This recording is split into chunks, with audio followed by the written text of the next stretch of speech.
नमस्कार, अग्निपथ देख रहे हैं आप और अग्निपथ में आज हम बात करेंगे सियासी रार ट्विटर हथियार। उत्तर प्रदेश में एक तरफ जहां निकाय चुनाव का प्रचार जोरों पर है, वहीं सत्तारूढ़ दल भाजपा और मुख्य विपक्षी दल सपा के बीच वीडियो वार शुरू हो गया है। दोनों पार्टियां गाना लॉन्च कर एक दूसरे की कमियां गिना रही हैं। भाजपा ने सोमवार को अपने ट्विटर हैंडल से सपा मुखिया अखिलेश यादव पर निशाना साधते हुए एक वीडियो सॉन्ग लॉन्च किया, जिसका शीर्षक है गुंडे पुकारते हैं अखिलेश आइए। सपा ने इस पर पलटवार किया। सपा ने भी भाजपा को घेरते हुए अपने ट्विटर हैंडल से एक गाना लॉन्च कर दिया, जिसका शीर्षक रखा जो जनता को सताए हैं हम उनको हटाएंगे।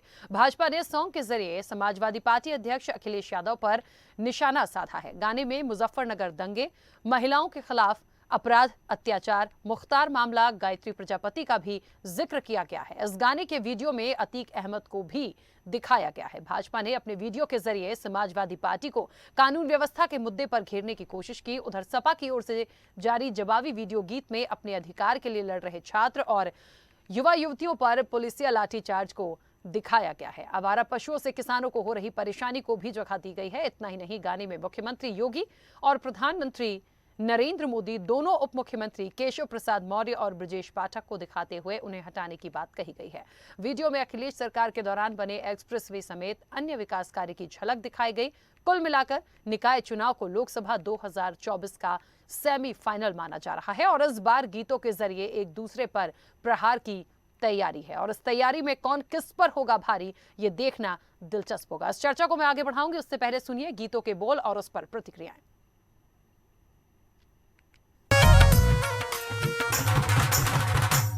जो जनता को सताए हैं हम उनको हटाएंगे, जो जनता को सताए हैं हम उनको हटाएंगे। यूपी में फिर से हम अपना झंडा लहराएंगे, यूपी में फिर से हम अपना झंडा लहराएंगे। गुंडे पुकारते हैं अखिलेश आइए, दंगों में फिर से यूपी को वापस जलाइए, दंगों में फिर से यूपी को वापस जलाइए। यूपी को जिसने लूटा वो नेता तुम्ही तो थे, जेपी के सपने तोड़ते वो बेटा तुम्ही तो थे। एक बार फिर से आके टोटी चुराइए, एक बार फिर से आके टोटी चुराइए। गुंडे पुकारते हैं अखिलेश आइए। उत्तर प्रदेश में फिल्मी अंदाज में बम गोली चला के हत्याएं हो रही है, कैमरे के सामने हत्याएं हो रही है। भाजपा के विधायक वो कैमरे के सामने मंच से खड़े होकर ये कह रहे हैं कि 51 लाख रुपए एक माफिया ने, गुंडे ने चंदा दिया विधायकी का चुनाव लड़ने के लिए। उत्तर प्रदेश की राजधानी लखनऊ में एक बहन अपने घर के अंदर जा रही है और लुटेरे चैन स्नेकर उसके गले से कट्टा लगा के चैन छीन के लेके चले जा रहे हैं। ये उत्तर प्रदेश की कानून व्यवस्था है। भारतीय जनता पार्टी की सरकार वो गाने बनाने में व्यस्त है, लेकिन उत्तर प्रदेश की कानून व्यवस्था वो पूरी तरीके से चरमरा गई है। जब जब समाजवादी पार्टी उत्तर प्रदेश में सत्ता में रही है, गुंडों का संरक्षण करने का काम किया है और आज जब योगी सरकार आने के बाद गुंडों पर कार्रवाई हो रही है तो गुंडों में हाहाकार है। इसलिए ये गाना बहुत समीचीन है कि गुंडे पुकारते हैं अखिलेश आइए। अगर अखिलेश जी आ जाएंगे तो उनका संरक्षण फिर से हो पाएगा। लेकिन समाजवादी पार्टी जो इसका जवाब दे रही है, उस जवाब में भी वो नकल कर रही है कन्हैया मित्तल के उस गाने की, जिस गाने में यूपी में हम फिर से भगवा लहराएंगे। यानी समाजवादी पार्टी के पास आज मौलिक तौर पर कहने के लिए कुछ अपना नहीं है, कुछ नया नहीं। चलिए, तो सियासी रार तो है और ट्विटर हथियार भी इसलिए कह सकते हैं कि दोनों ने अपने ट्विटर हैंडल से जिस गाने को लॉन्च किया या सामने लेकर आए हैं, एक मुद्दों का भी जिक्र कर दिया कि किन मुद्दों को लेकर आने वाले हैं, कौन से प्रमुख मुद्दे हैं। उसके साथ साथ ऐसे शब्द भी उस गाने में आए हैं कि सीधे सीधे आरोप लगाए गए हैं।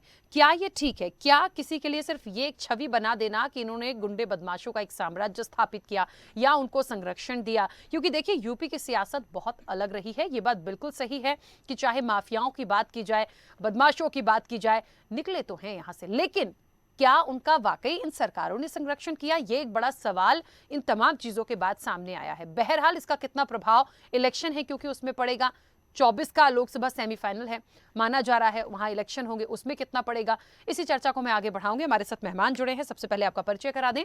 बीजेपी का पक्ष रखने के लिए अभय उपाध्याय हमारे साथ जुड़े हैं। अभय जी, बहुत स्वागत चर्चा में जुड़ने के लिए।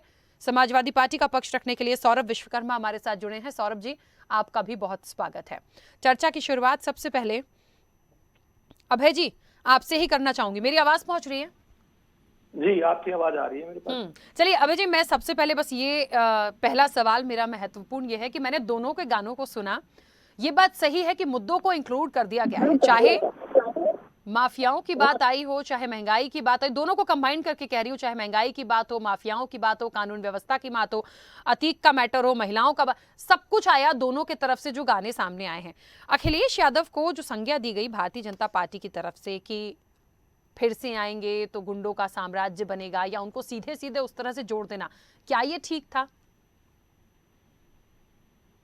जैसा कि आप जान रहे हैं, पिछले कई वर्षों से जो उत्तर प्रदेश का हाल रहा है, एक ग्रसित हाल रहा है। जब से उत्तर प्रदेश में योगी जी की सरकार आई है, तब से उत्तर प्रदेश सुशासित, सुरक्षित और कानून व्यवस्था में अव्वल स्थान पर प्राप्त होता हुआ देश बन रहा है, उत्तर प्रदेश राज्य बन रहा है। आप कह रही माफियाओं, तो सरकार जो सपा सरकार थी, सपा सरकार का कहना था कि उसके जितने भी नेता है उसमें सब एक से एक धाराओं से जो है चार्ज लगी हुई थी। जितने ज्यादा आपके ऊपर जुर्म होंगे, जितने ज्यादा आपके ऊपर अपराध होंगे, उतने बड़े आप नेता कहलाए जाते थे। लेकिन उत्तर प्रदेश में योगी जी की सरकार जब से आई है, तब से गुंडे माफियाओं का राज खत्म हो चुका है। अतीक जैसे बहुत बड़े माफिया अपने कहलाए जाने वाले, उनको आज कोई नाम लेने वाला उनके घर का नहीं एक बचा हुआ है कि जो उनके घर परिवार में रह करके एक दिया उनके लिए जला सके। आप ये समझ सकती हैं कि उत्तर प्रदेश में जो माफिया राज चल रहा था, जो गुंडा राज चल रहा था, उसको समाप्त कर करके आज पूरी कम से कम नहीं 1,000 करोड़ से ज्यादा संपत्ति जब्त करने का काम उत्तर प्रदेश सरकार ने किया है। आप किस प्रकार से आप समझ सकती हैं कि जो कानून व्यवस्था है, जहां अखिलेश यादव के गुंडे नेता माफिया जो है रोडों पे जो है ऐसे हड़कंप मचाया करते थे, आज वो कहीं नहीं दिख रहे हैं। आज घर में, मोहल्ले में, क्षेत्र में, सभी जगह बहन बेटियां सुरक्षित हैं। ये उत्तर प्रदेश का राज्य है। ठीक है, चलिए, लेकिन इन सब के बीच शायद महंगाई को लेकर बात की गई है, कानून व्यवस्था को लेकर बात की गई है, जिसको लेकर सरकार पे सवाल है। देखिए, कानून व्यवस्था जो पूर्व की सरकारें थी, आप जानती हैं किस प्रकार की कानून व्यवस्था। आप खुद महिला हैं, आप अगर उत्तर प्रदेश में निवास करती हैं, आप जानती होंगी किस प्रकार से महिलाओं का कैसे कैसे दिन दहाड़े जो है उनके साथ छेड़छाड़ हुआ करती थी, कितने अपराध हुआ करते थे। आज के समय में महिलाएं सुरक्षित है, रात में 12-12 बजे, 1-1 बजे तक वो अपने घर से निकल रही हैं और सुरक्षित निकल रही है। ये आप किसी भी महिला से आप खड़ी होकर के पूछ सकती हैं। आज महिला अपने आप को सुरक्षित पा रही है और अपने आप को संरक्षित पा रही है योगी आदित्यनाथ की सरकार में। ठीक है, चलिए वापस आऊंगी। सौरभ जी, मेरी आवाज पहुंच रही है? जी, बातें ये हो रही हैं, दोनों के गीतों के बोल आपने भी सुने होंगे, मैंने तो बहुत अच्छे से सुन लिए हैं, लेकिन सवाल बस यही आ रहा है, योगी आदित्यनाथ आज कहते हुए भी नजर आए, क्योंकि निकाय चुनाव का कहते एक शंखनाद हो गया भारतीय जनता पार्टी की तरफ से, और निश्चित तौर पर जो प्रचार प्रसार में जुटे हैं उसमें आज उन्होंने कहा है न कर्फ्यू न दंगा, यूपी अब चंगा। और जिस तरह से मैंने इन गानों के जो लिरिक्स हैं उनको जो सुना, उसमें भी कहीं ना कहीं ये बात आ रही है कि माफियाओं को जो संरक्षण दिया गया वो समाजवादी पार्टी की सरकार में दिया गया। मतलब जितने भी बड़े बड़े माफिया अतीक जैसे निकले, उनको संरक्षण था, वो उस तरह से निकले हैं, और अब खात्मा करने के लिए योगी सरकार है। ये गंभीर आरोप है सपा पर। ये पूरी तरीके से निराधार है, क्योंकि आप जानती हैं इससे पहले वो किस पार्टी में था और क्या था, ये स्पष्ट हो चुका है। और आज आप उठा के देख लीजिए आंकड़े, जिलावार तरीके से उठा के एक एक आंकड़े देखिए, हर जिले में कौन है माफिया, कौन है गुंडा। और ये कहते हैं कानून व्यवस्था पे लगाम लगाएंगे। इनको अगर सही में एनसीआरबी के रिपोर्ट उठाकर देख लें, 32% बढ़ोतरी हुई है। ये मेरा नहीं, ये सरकारी डाटा कह रहा है, लेकिन इनको शर्म आनी चाहिए।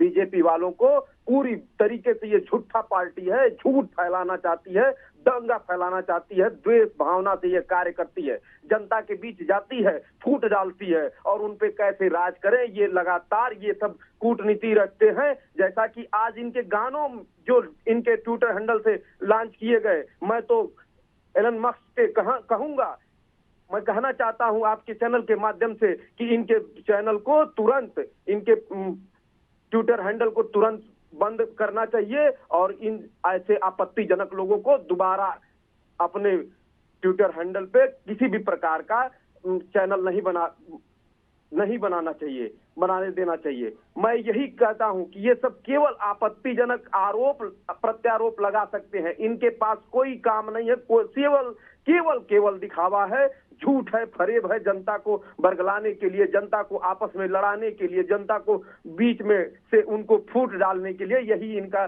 फरेब है। इनकी आंकड़े, इनके सरकारी आंकड़े उठाकर देखिए, क्या रिपोर्ट ये लाइन ऑर्डर की बात करेंगे, ये पूरी तरीके से फेल है और आम जनमानस समझ चुकी है। और खास तौर से इस नगर निकाय चुनाव पे जो बात चल रही है, तो ये पूरी तरीके से जान चुके हैं कि नगर निकाय चुनाव में समाजवादी पार्टी पूरी बहुमत के साथ आ रही है, इसलिए इनके पेट में गुड़गुड़ी मची है और ये अनाप शनाप तमाम तरीके की बयान और ट्विटर हैंडल से पोस्ट कर रहे हैं। लेकिन सौरभ जी, आपको पता है, भले मैं थोड़ा सा अतीक मैटर पे लेकर जाऊंगी, भले ही जिस तरह से वो हत्याकांड हुआ, जिस तरह से वो गोलीबारी हुई, तमाम चीजें हमने देखी, सवाल जरूर उठाए गए सरकार पर, लेकिन उसको मुझे न जाने क्यों ऐसा लग रहा है कि बहुत एक पॉजिटिव उसमें सरकार अपनी तरफ लेकर चल रही है। जैसे कि वो शब्द आते हैं ना योगी आदित्यनाथ के, जिस तरह से उन्होंने कहा कि माफिया बदमाश अब अतीत हो गए हैं और अब कहते हैं ना कि सुरक्षा खुशहाली का प्रतीक बना, रोजगार का प्रतीक बना अब यूपी। तो ये तमाम जो आज उन्होंने अपनी जनसभा के दौरान बोला, मैं ये बातें इसलिए यहां निकाल रही हूं कि एक उनका कॉन्फिडेंस है इतना करने के बाद भी। एक वक्त चिल्लाए थे वो और उन्होंने कहा था कि ये जो माफिया हैं जो समाजवादी पार्टी ने दिए उन्हें मिट्टी में मिला देंगे, और आज कुछ और बोलते नजर आ रहे हैं। तो कहीं ना कहीं ऐसा लग रहा है कि शायद ये एक कहते हैं ना कि उनके पॉजिटिव में जाता है कि हमने ये किया, हमने माफियाओं का खात्मा किया। क्या कौन सी आप बात कर रहे हैं? उठा के आंकड़े देखिए जिलावार तरीके से, अभी कितने माफिया हैं जौनपुर में। चले सौरभ जी, मैं ये नहीं कह रही हूँ कि अच्छा हो गया या बुरा हो गया, बीजेपी इसे अपने पॉजिटिव में लेकर जा रही है, प्लस में लेकर जा रही है, इलेक्शन के लिए एक मुद्दे के रूप में लेकर जा रही है बीजेपी से, मैं ये कह रही हूँ।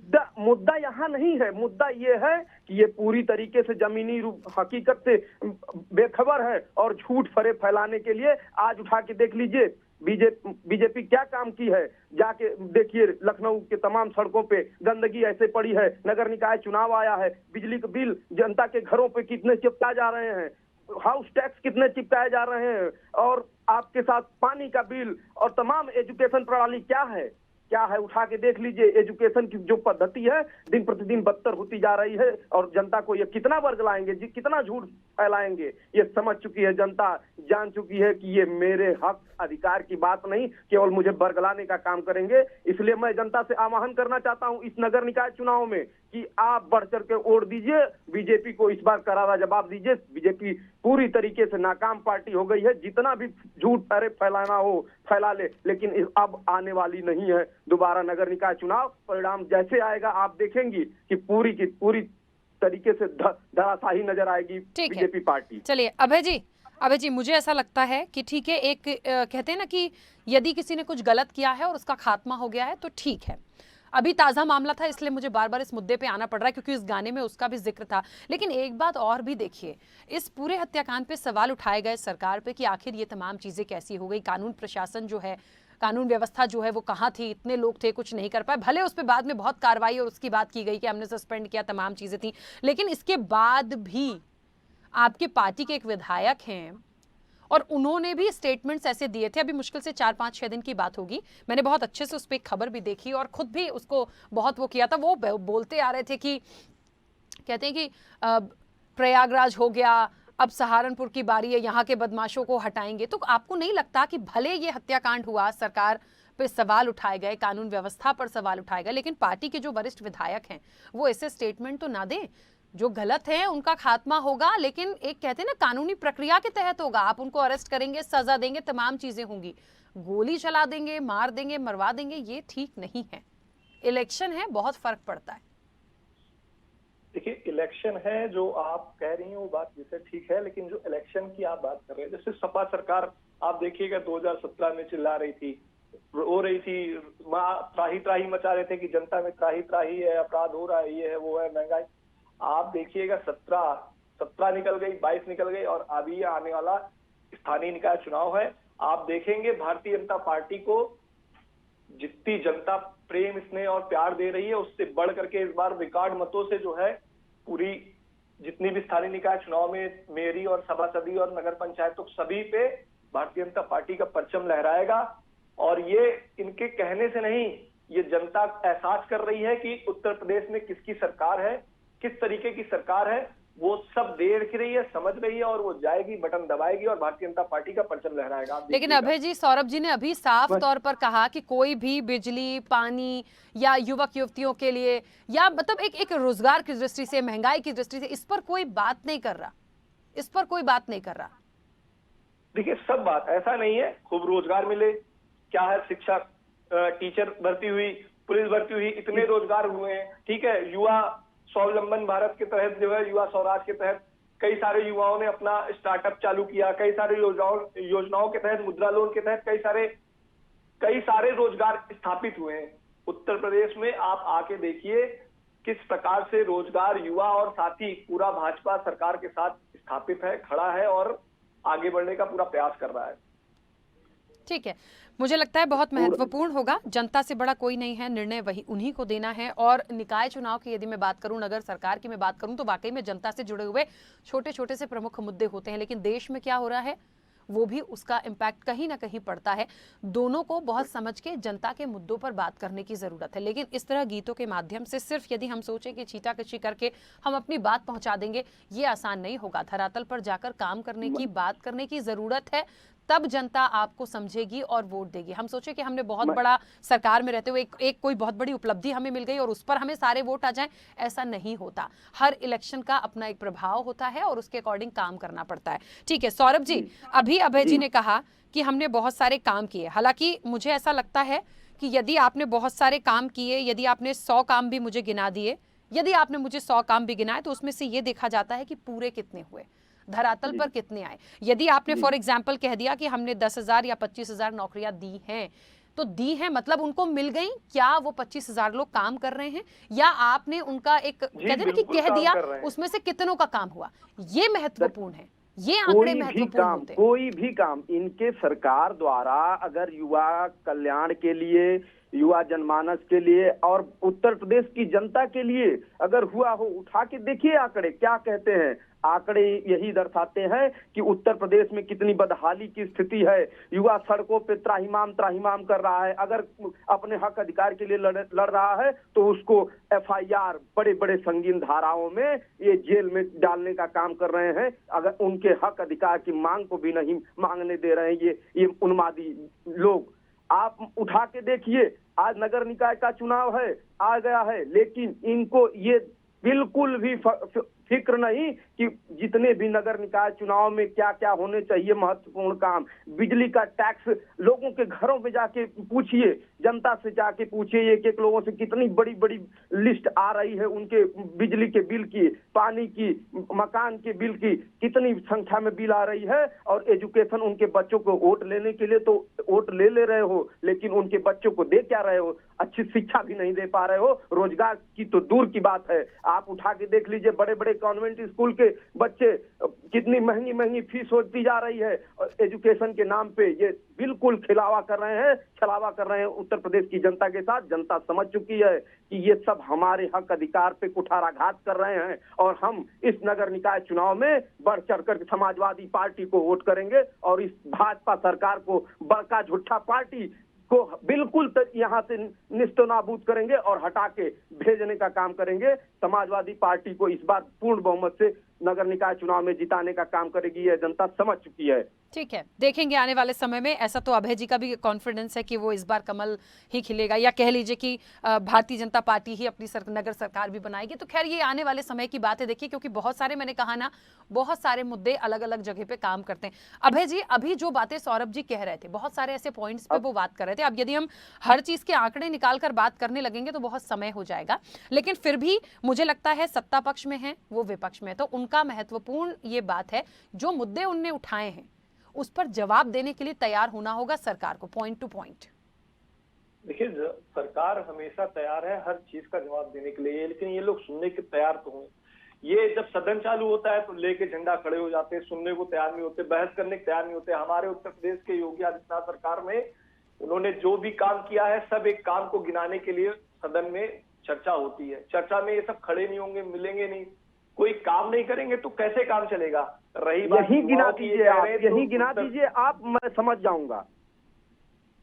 उत्तर प्रदेश के युवा जो है आज किसके साथ है ये इनको दिख जाएगा। 2017 में किसके साथ थे, 2022 में किसके साथ थे, और आने वाले स्थानीय निकाय चुनाव में उत्तर प्रदेश के युवा किसके साथ रहेंगे। देश में सबसे ज्यादा युवा रहने वाला प्रदेश है उत्तर प्रदेश। यहीं पे इनके ही एक मुखिया हुआ करते थे, वो कहते थे युवा है, युवाओं से गलती हो जाती है, लेकिन हम लोग ऐसा नहीं कहते। हमारे साथ युवा है, युवा साथ खड़ा रहेगा और भारत का भविष्य बदलने में युवा पूरा हमारा साथ दे रहा है। ठीक है, किस चलिए। कौन सा युवा आपका साथ दे रहा है? ऐसा युवा आप उठा के देख लीजिए, नगर निकाय चुनाव है लखनऊ में, कोई भी काम किया हो, कौन सा युवा बीजेपी भारतीय जनता पार्टी अगर कोई भी काम किया हो लखनऊ में, प्रयागराज में उठा के देख लीजिए कौन सा काम किया है, कानपुर में उठा के देख लीजिए कौन सा काम किया है, बनारस में उठा के देख लीजिए कौन सा काम किया है। केवल उन्माद फैलाने के लिए, षड्यंत्र रचने के लिए और जनता को बदलाने के लिए केवल यह कार्य होता है। मैं कहना चाहता हूं आपके चैनल के माध्यम से, प्रतिष्ठित चैनल है आपका, मैं आपके चैनल के माध्यम से कहना चाहता हूं ये पूरी तरीके से झूठ फैलाती है, फरेब फैलाती है, जनता को बरगलाती है। चलिए, कौन सही है, कौन झूठा है, कौन किसको बरगला रहा है, ये जनता तय करेगी। फिलहाल तो जो मुद्दे हैं, मुझे लगता है जनता तक जब पहुंचेंगे आपको खुद ब खुद तस्वीरें साफ नजर आएंगी कि क्या है। आप दोनों का बहुत शुक्रिया इस चर्चा में जुड़ने के लिए, क्योंकि समय की अपनी सीमा है। निश्चित तौर पर सियासी रार भी है और ट्विटर हथियार है, और निश्चित तौर पर यह इसलिए भी है क्योंकि ये दो तमाम चीजें निकल कर, देखिए जुबानी बार यहाँ पे इन दोनों का देखने को मिला, ट्विटर वार हमने इनका देख ही लिया है, और गीतों के माध्यम से जो वार है वो भी देख लिया है। लेकिन जनता क्या करेगी, ये एक सबसे महत्वपूर्ण है, और क्योंकि मुद्दे बहुत महत्वपूर्ण होते हैं, और इन्हीं तमाम चीजों की अपडेट कहते हैं ना कि निकाय चुना है, वो हम आप तक पहुंचाएंगे। फिलहाल चर्चा में इतना ही, दीजिए इजाजत, नमस्कार।